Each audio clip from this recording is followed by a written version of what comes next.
You spend a lot of time, effort, and money driving traffic to your Shopify store. So let's make sure that we convert as much of that traffic as possible into paying customers. In today's video, I'm going to be sharing with you my top tips that I've learned after working with over 2,000 brands about what you can do to create high converting Shopify landing pages. So let's go ahead, let's not waste another moment, and let's get into the meat of things. And by the way, even though we don't sell physical products at Marketing by Emma, we use Shopify to host our website. And I have been very, very happy with it. It is a great tool because it integrates with so many other tools.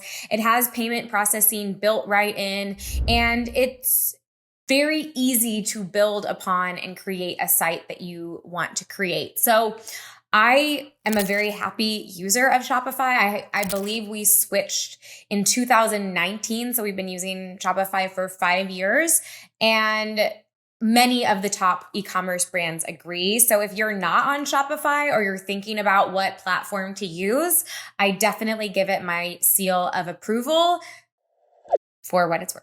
When you're selling on Shopify, you need to generate your own traffic. And a lot of that is going to come down to having paid ads or other types of content marketing, which means that customers are looking at something else, be it Instagram or TikTok or scrolling through the internet, when they stumble upon something that makes them interested enough that they then click into your website. And so one of the most important but easy to overlook things is that we need to tell a cohesive, consistent story so that when somebody sees your ad or a post from an influencer or something else that is promoting your brand or product, it is representing the brand in a unified way as how you represent it online. If there is a mismatch there, if you're advertising yourself in one way and then engaging on your website in a very different way, that is going to be a really fast and easy way to turn off customers and to make them abandon cart, abandon their mission, and just give up on doing business with you. So we definitely don't want to do that. So let's look at an example of someone that does a really good job with this. This is actually a company that I regularly get advertised to all the time on Instagram, and that is Cocoa Floss. So Cocoa Floss, according to them, is a more sustainable, more effective dental floss. And not only that, but it is playful and it comes in a whole lot of really unusual, unique flavors that at least I would never, ever, ever associate with floss. Things like confetti cake or cinnamon apple or cara cara orange. I don't know about you, but I'm used to mint, cinnamon, maybe something like cardamom or vanilla if we're getting crazy, but this is way out there. And if we look at how they're engaging on social media and the advertisements that you see that there is a very strong, consistent, cohesive alignment and experience. So it's fun, it's playful, it's got that clean, cutesy, coastal California aesthetic that is very popular right now. So when you go from an ad or their Instagram page or a video that you see that pops up as you're scrolling to their website, they are telling a consistent story. So that may not be enough yet to get me to want to buy, but it does something that is just as important, if not more so, which is that it reassures me and gets me to stick around long enough to make a decision. If you can't do that well, then none of the other things that we're going to be talking about today are going to have an opportunity to have any kind of impact. So we need to make sure that when a customer gets to the page, that they are feeling like what I expected to get and see when I made the effort to click the learn more or shop or whatever that call to action was, that it is in alignment with what they were expecting. Another thing that is really unique about Shopify is that it is a contained environment. So unlike any marketplace like Walmart or Amazon, where you have a lot of other competitors that you're going up against, you are able to control your message and you have a captive audience. But the downside of that is that you do not have the borrowed trust that you might get from a Walmart or an Amazon or somewhere else, that even if the customer doesn't know you, they feel confident shopping from that larger marketplace company. And so it's really important that we do everything that we can to build as much trust and reassurance as possible with the customer. And one way of doing that is to borrow trust. And you can borrow trust from a few different sources. You can borrow trust from publications, from influencers, and from customers. And so ideally, you're wanting to use all of these things to give potential customers that sense of security, safety, and trust that you are going to uphold the promise that you're making.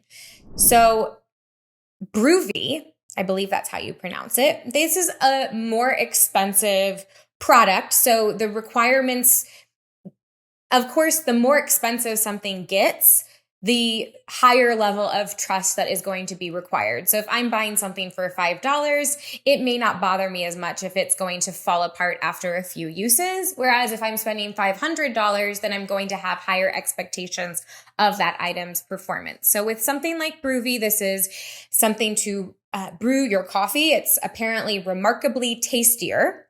And we see here that with this bundle, it is $348, which is significantly more than just an average coffee maker, even a mid-range coffee maker that you would buy at any store from any company that you might be familiar with. So if we scroll down a little bit, we see here this slider that has all of these different publications. So Popular Science, Mashable, Esquire, Spy, Forbes, TechCrunch, really recognizable names that are lending their credibility to Broovy. So even if I'm not familiar with this company in particular, now I feel a greater sense of trust and reassurance because they are getting praise from these publications that I trust and that I have a recognition with. And then you see, if you scroll down further, there are some user-generated content images. So we're getting even more of that.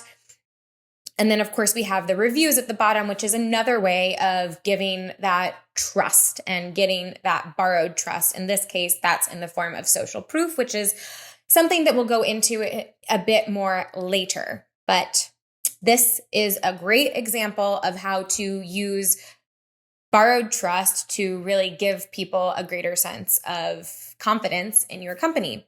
Also, another great way of building trust is through badges and certifications.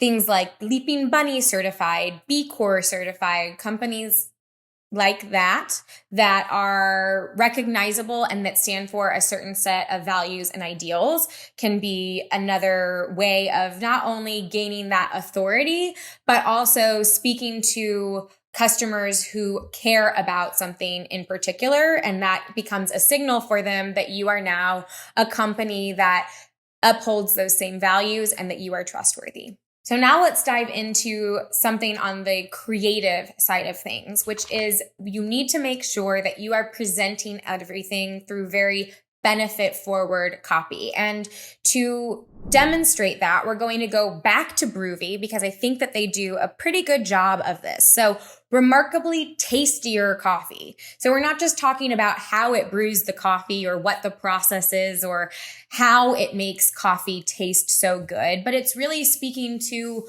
what I imagine they have determined is the unique selling point and the thing that customers are searching for to make their morning coffee experience better. So remarkably tastier coffee, and it looks like it makes it in a variety of different formats: coffee, espresso, cold brew, and more.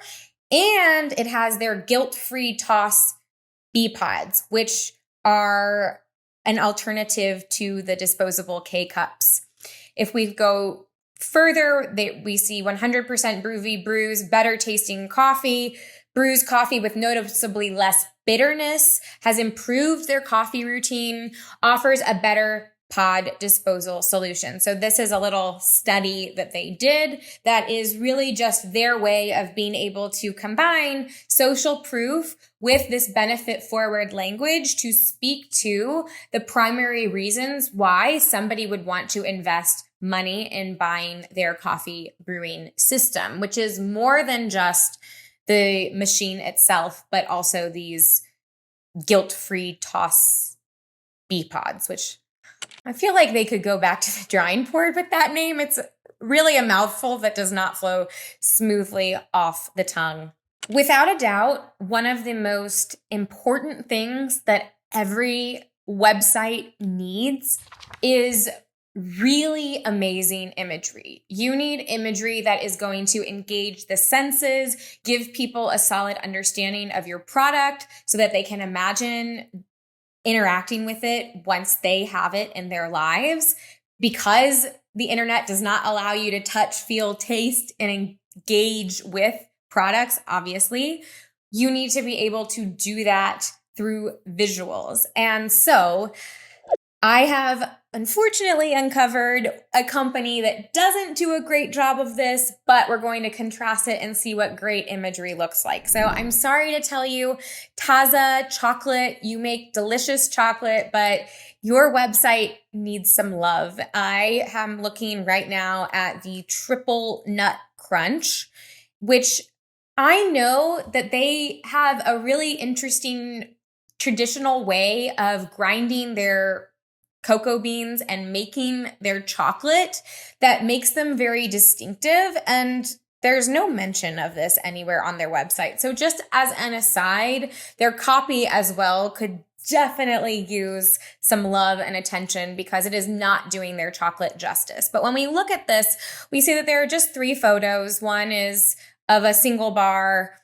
Another is their best attempt, which leaves a lot to be desired. So we see what types of nuts are inside of the bar and some of those crushed up next to the chocolate, and then a picture of just the bar itself. So this is really not doing a super effective job of making my mouth water or making me feel like I need these bars in my life. I want them immediately.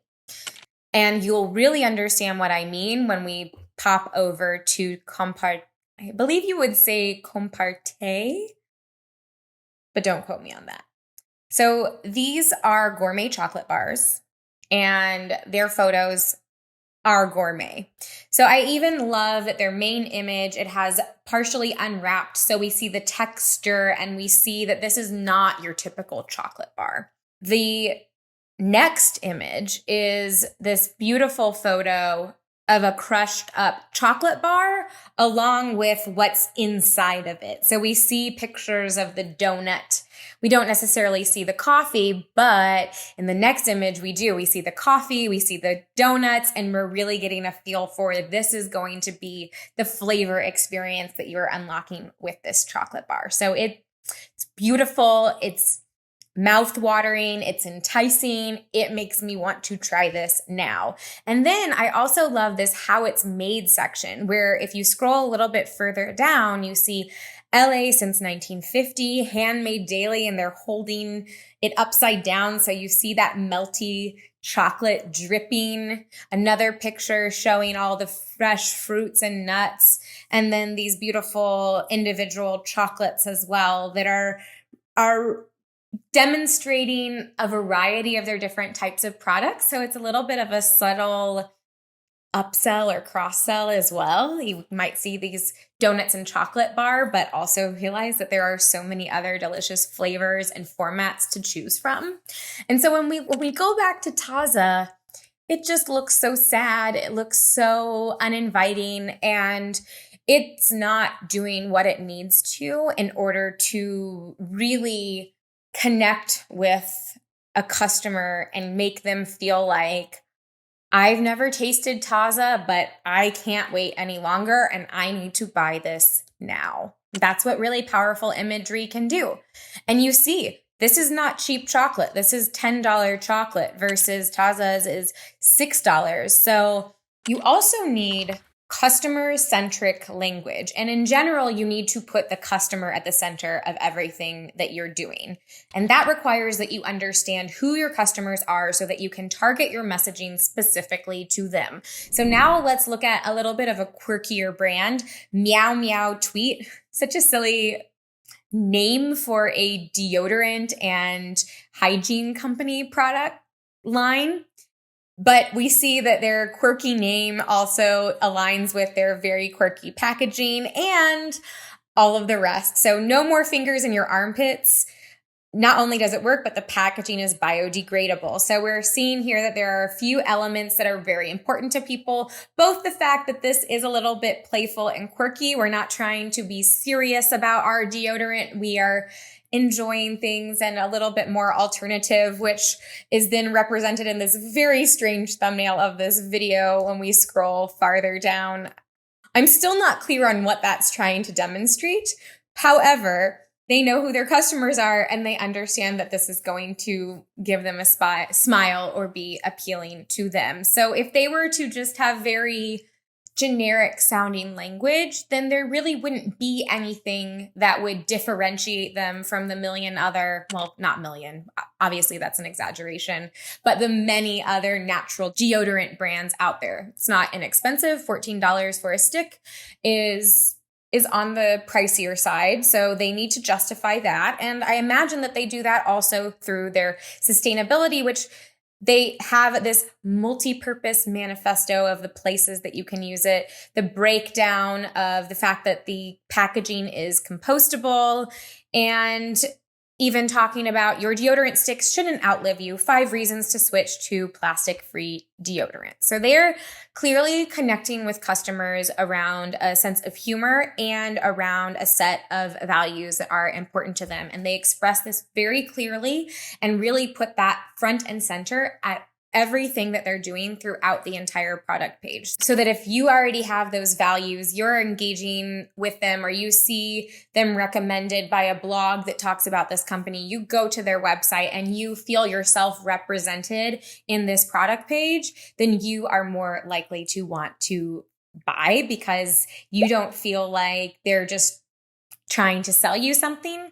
You feel like they're speaking directly to you. And that's really powerful. So we've already spoken a lot about building trust, and we've primarily focused on borrowed trust from other known places. But another really powerful tool for building that trust and gaining that credibility is through social proof in the format of reviews and user-generated content. And Rothy's does a fantastic job of that. They are this shoe company that uses recycled plastic bottles. They're very lightweight. They're very comfortable. And if you scroll down, they have over 29,000 reviews with over 4.4 stars average. And you see here that their reviews are not just text. Almost every single review is a picture of the person wearing their shoes along with that. Now, I imagine they offer some sort of incentive to get people to share pictures of their feet when they're leaving reviews, maybe in the form of a credit for a future purchase or even discount on that current purchase. Those are the types of things that I've seen in the past, but obviously worth the investment to be getting all of these images and to be getting all of these reviews, which if you were on the fence, now you see these and you feel much more reassured as a customer that these are going to be something that you're going to love, even though you can't try them on, even though you can't see what they would feel like on your feet.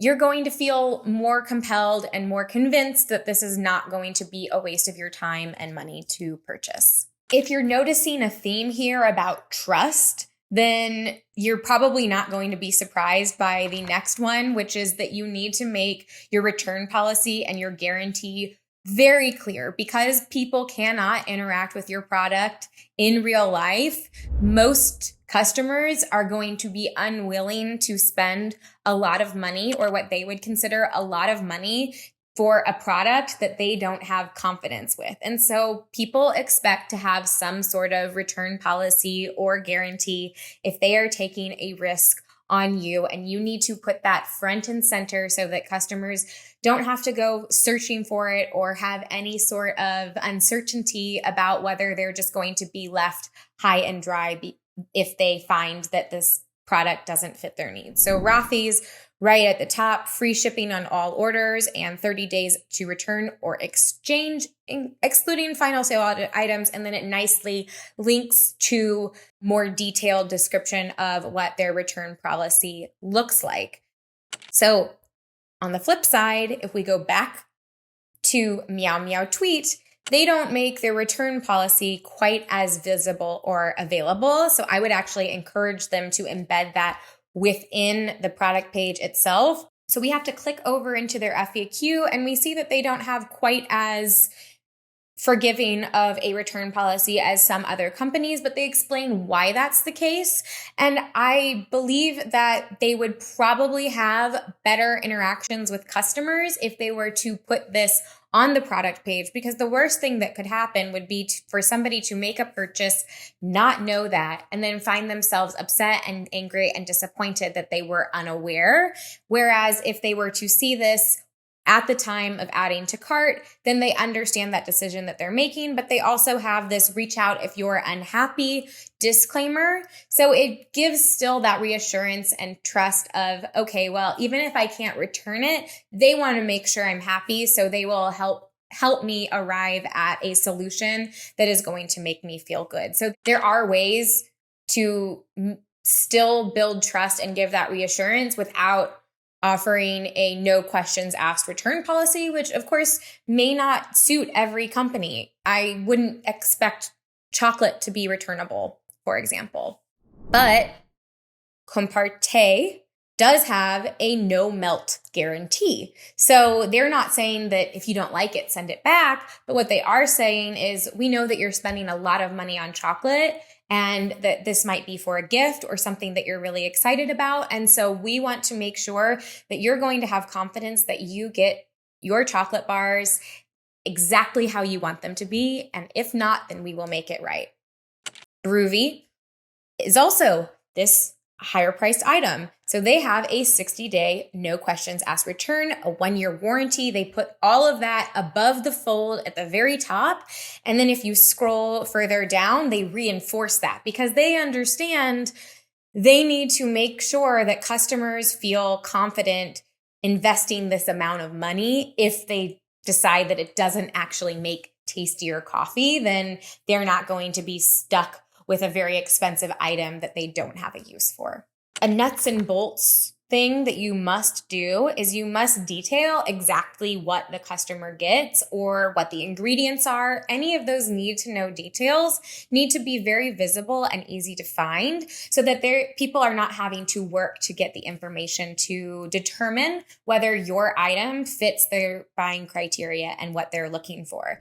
So Cocoa Floss, when you expand the read more, we see a lot of information, how much floss, that it's a 2-month supply. That's really helpful because 33 yards of floss, that I don't know what that means, but 2-month supply helps me understand and put a guideline around that relates and makes sense for my mind. Super cleansing design. So talking about how that works, compresses to fit. It's comfortable, naturally antibacterial. All of the ingredients that are not included, certified cruelty-free by Leaping Bunny. We see that borrowed trust, Well and Good, Allure, The Strategist, Esquire, etc. Then we see some further breakdown talking about the different ways that makes this more sustainable, how to refill. So they're giving us a bunch of information. I will say that this landing page feels a little bit confusing and scattered to me, but they are making sure that they are giving us all of the information that we may want to understand why we should spend $9 on floss, which is not an inexpensive amount of money. Also, bonus, what they are doing fantastically well on this is doing some cross-selling or upselling or even pushing a subscription. So getting that recurring revenue. We know how expensive it is to acquire a customer. So if you can make that cart value higher or turn them into a recurring repeat source of revenue, then that is very significant and maybe even allows you to spend more on acquiring that customer than you otherwise would. So they are trying to sell us a variety of other flavors. They're showing us that they have a toothbrush. They're showing us that we can save 10% if we do the subscribe and save. So giving us a lot of different options of things that we can buy and reasons why we might want to try this crazy confetti cake floss. I have trouble wrapping my mind around that. And yet at the same time, I'm so curious and I want to know what it tastes like. If we look at Broovy, they're a more complicated item. And so the way that they've chosen to do that is they have these cards about all of the different things that you can do with it and that make it unique. And I like that they're a little bit playful about this. So everything you've wanted in single serve coffee, plus a few things you didn't know how to ask for. And obviously it's a lot, so they don't want to overwhelm us with tons and tons of text. So each one of those, we can click on it and see why that matters or what they're talking about. So more coffee, up to 40% more coffee than a typical pod. Hygienic brew. Coffee goes straight into your mug without touching the insides of the brewer for a more hygienic brew, no flavor cross-contamination, and no daily rinsing. This is really interesting. So this is not just talking about what it does, but it is giving proof to why this is a superior coffee and subtly comparing it to the competition and demonstrating why it is better. So it's not saying all those other coffee brewers do this, but it is saying that in a more sophisticated and subtle way, which is very, very effective. And last but not least, this is subtle, but really significant, which is the CTA, the call to action. Most of the time, that's going to be the add to cart or subscribe if you're Cocoa Floss. And Broovy does this exceptionally well. So we have this orange add to cart, which has a really nice contrast on the page so that it's right there. It's grabbing the eyeball. But what I really love is as you scroll down, the add to cart follows you. So it's always right there, no matter where you are on the page, so that if you see that video and you're like, wow, that looks so good. I want to upgrade my coffee experience now. I don't have to go scrolling anywhere. It's right there. It's following me. It's ready. And they don't want to lose a moment to indecision or uncertainty. As soon as the customer is ready, they are able to purchase. In contrast, I don't think that Rothy's does as effective as a job with this, because the first thing that we need to do is we need to select a size. It's all white and gray. And so we're not getting that nice colorful pop that's grabbing the eyeballs. So we click 6 is my size, and then we get the add to cart or the shop pay. I understand why it does that, because you need to make a selection, but there could still be a way to make this a little bit more attention grabbing so that you are not just skimming over it. Tazo has a nice on-brand add to cart blue that changes orange when you hover over it. So it's simple, but it's easy to overlook. If you don't choose the right color, or you overclutter it with too many words, or you hide it and make it difficult for customers to find, then you are going to miss out on sales. So these are some of my top tips, but I'm sure that I missed some of your favorites. So let me know down below what some of your favorites are. And if you are in the process of optimizing your Shopify pages, then I imagine that you're also interested in learning how you can use AI to create faster, better quality copywriting to make that landing page all the better at being able to convert to paying customers. So I highly recommend that you watch the video that YouTube is getting ready to play now. And if you like this, then please subscribe, because I am creating tons of content about e-commerce and branding and copywriting and how to grow your business to massive success. Thank you so much. See you soon. Bye.